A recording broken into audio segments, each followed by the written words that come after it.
Doa pasti diijabah walaupun proses melalui 3 hal. Yang pertama, diijabah doa kita menolak takdir yang buruk, menghilangkan takdir yang buruk. Contoh, kita memohon, ya Allah kasih aku jodoh, tapi jodohnya belum datang. Ternyata dalam takdir, karena kita sering berdoa meminta sesuatu, Allah sudah ijabah, tapi Allah memilih daripada memberi jodoh, ada yang lebih daripada itu. Apa? Ternyata ada takdir yang jauh lebih buruk daripada jodoh yang kita minta. Makanya Allah geserkan takdir buruk itu karena doa kita. Turunnya bala, turun bala dari langit. Bala turun dari langit. Doa naik dari bumi, dari kita. Pas di udara bertemu bala sama doa, berantem.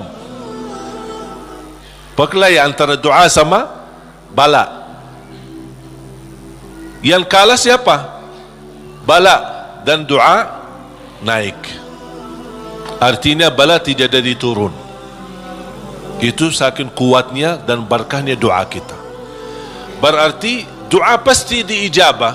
Proses pertama, doa yang kita minta Allah belum ijabah secara langsung sesuai permintaan, tapi Allah menolak sebuah bala yang kita tidak tahu. Misal,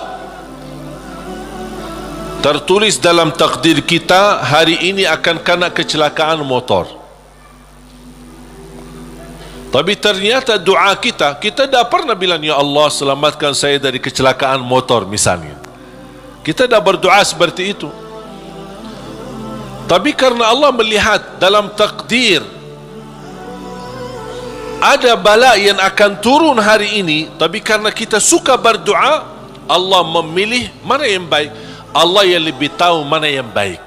Apakah ijabah sesuai permintaan atau Allah memberi penggantinya yang lebih baik. Ternyata penggantinya yang lebih baik, Allah memilih tolak bala. Allah bisa saja kasih jodohnya tapi kena kecelakaan motor. Nanti merasa nyesal. Aduh, baru sudah nikah atau ketemu jodohnya malah dirawat di rumah sakit. Kesal enggak? Merasa aduh gimana gitu. Makanya percaya jamaah sekalian, pilihan Allah itulah yang terbaik. Ada orang minta sama saya, boleh enggak saya berdoa? Saya suka sama seorang misal, saya jatuh cinta sama dia. Boleh enggak saya berdoa, ya Allah aku minta dia, si fulanah itu, si ini. Boleh enggak saya berdoa seperti itu? Saya jawab apa? Kira-kira jawab apa? Boleh saja. Tapi saya usulkan, serahkan aja kepada Allah. Dan apa? Ya Allah, kalau memang dia baik bagi saya, mudahkan. Kalau tidak baik, ganti yang lebih baik. Tapi gimana aku jatuh cinta sama dia? Nah, itu beda urusan. Yang kedua, diijabah doa kita dan diberi oleh Allah Subhanahu wa taala sesuai permintaan. Apakah saat ini atau besok atau bisa lama, tapi kita percaya pilihan Allah itulah yang terbaik. Yang ketiga, doa yang kita minta atau yang kita selama ini bermunajat, ternyata bala masih terus menimpa kita, musibah kita terus ketemu. Selesai satu masalah, tambah lagi masalah. Kemudian permintaan yang kita minta juga belum ketemu. Saya minta kerjaan yang bagus, belum ketemu. Saya sudah berusaha melamar kerja sana sini, belum ada. Terus mana doa aku selama ini, mana? Ternyata yang ketiga, contoh ni yang di ketiga. Yang ketiga apa? Allah simpan doa kita buat di akhirat. Berarti tak ada yang hilang di sisi Allah. Kalau tidak tertolak bala, tidak diijabah sesuai permintaan, berarti yakini, oh disimpan di akhirat. Sahabat dan orang salih lebih suka doanya selama di dunia disimpan buat akhirat, karena di akhirat bakal lebih butuh bantuan dan pertolongan Allah dan berkat doa kita. Faham? Walaupun sifat manusia ingin melihat secara langsung, minta, ya Allah minta rumah, ada rumah, minta ini, ada ini. Mohon maaf Bapak Ibu, kalau Allah ijabah atau berikan sesuai permintaan kita, nanti kita berhenti berdoa. Apapun yang kita minta, ya Allah aku minta mobil, dapat mobil. Minta kerjaan, dapat kerjaan. Minta jodoh, dapat jodoh. Minta rumah, dapat rumah. Mau haji, dapat haji. Terus segala yang kita minta dapat. Habis, dah ada minta lagi. Terus berdoa enggak? Dah ada berdoa. Tapi kalau Allah belum kasih, kita doa lagi enggak? Doa, minta lagi. Coba kata Umar bin Khattab, ketika anda berdoa jadi seperti anak kecil. Anak kecil kalau dia minta sama ibunya gimana? Nangis enggak? Berhenti nangis sebelum dikasih? Belum kan? Dia nangis sampai begitu dikasih gimana? Berhenti enggak nangisnya? Anda harus seperti itu. Doa, nangis. Ya Allah belum kasih, aku nangis lagi dong. Belum dikasih, nangis lagi. Sampai Allah berkenan kasih. Dan ini sebenarnya bukan tujuannya Allah kasih atau tidak. Tapi ingat, titisan air mata ini yang menangis karena Allah akan selamatkanmu dari siksa neraka Jahannam. Rasulullah SAW bersabda, wa ainun bakat min khasyatillah harramaha Allah 'alan nar, la tamassaha an-nar.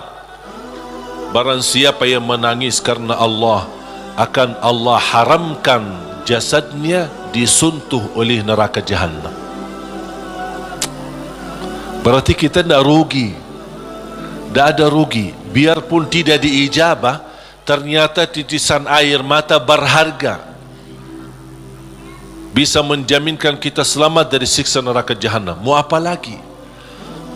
Nangisnya berharga, doanya pasti diijabah, dan cukup dari doa kita sudah membuat ibadah atau membawa sebuah ibadah yang dicintai Allah, karena Allah suka bisikan hamba. Apalagi kalau lama tak berdoa, Allah merindukan suara doanya kita.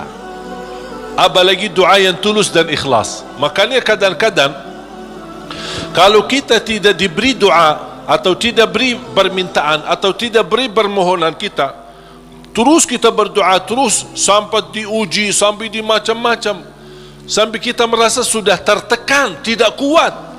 Kira-kira bisikan doa kita seperti apa nanti? Dalam keadaan doa, dalam keadaan susah atau senang? Menurut saya doa dalam keadaan susah jauh lebih murni daripada doa dalam keadaan senang. Kalau dalam keadaan senang artinya ya biasa-biasa aja, dapat atau tidak dapat. Tapi coba kalau lagi stres, lagi pusing, lagi galau, gimana bisikan doa? Ya Allah, udah nangis duluan. Makanya itu subhanallah, saya mengambil kesimpulan dari doa, justru doa tanda Allah merindukan suara doa kita. Oleh kerana itu jamaah sekalian, jangan berhenti berdoa, terus berdoa. Nabi Yunus alaihi salam ketika tertahan di dalam perutnya ikan berlama-lama di bawah laut, dia tidak pernah berhenti dengan mengucapkan la ilaha illa anta subhanaka inni kuntu minadh zalimin. Kata Imam Ibnul Qayyim rahimahullah, barang siapa yang membaca doa ini dengan sepenuh keyakinan, pasti diijabah oleh Allah hajatnya. Karena Allah habis doa ini, apa kata Allah? Fastajabna lah, kami terima dan menijabah doanya. La ilaha illa anta subhanaka inni kuntu minadh zalimin. Oleh kerana itu kembali lagi, doa kita diijabah atau tidak? Saya bertanya, doa kita diijabah atau tidak? Diijabah. Yakin? Terus berdoa. Dalam keadaan apapun selalu kita berdoa. Apalagi dalam keadaan susah yang kita yakini tidak ada makhluk yang bisa menolong kita, tidak ada sesuatu yang bisa mengangkat segala musibah dan bala yang kita hadapi, hanya Allah subhanahu wa ta'ala. Apalagi dalam sujud,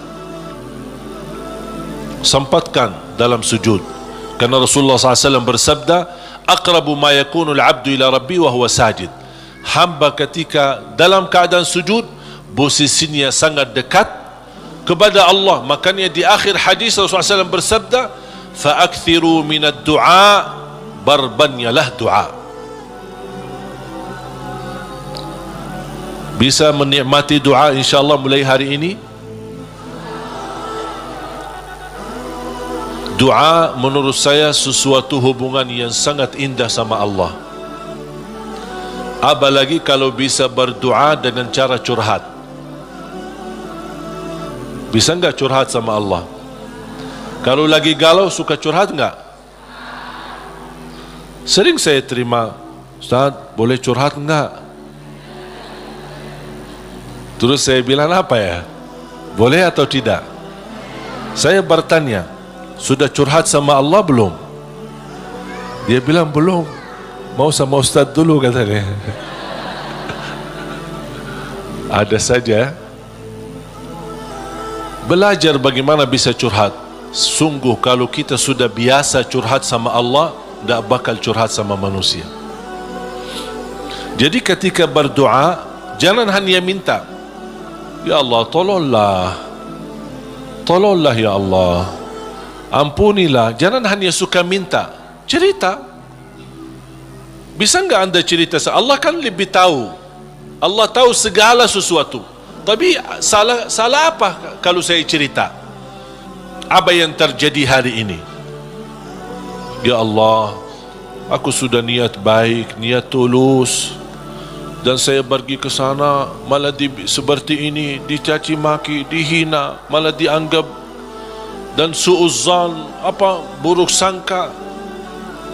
Habis gimana ya Allah? Cerita, curhat, seperti meminta solusi dari Allah Subhanahu wa taala. Kalau belum merasa ada jalan, wallahi akan merasa nikmat.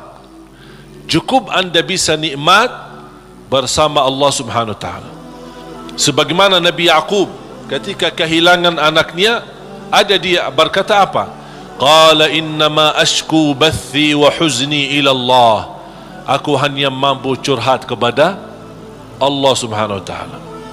Aku ingin cerita, padahal Allah tahu apa yang terjadi, tapi dia ingin cerita lagi sama Allah Subhanahu wa taala. Ungkapkan cerita ini kepada Allah, itu sudah merasa diri dan membuat hati kita tenang.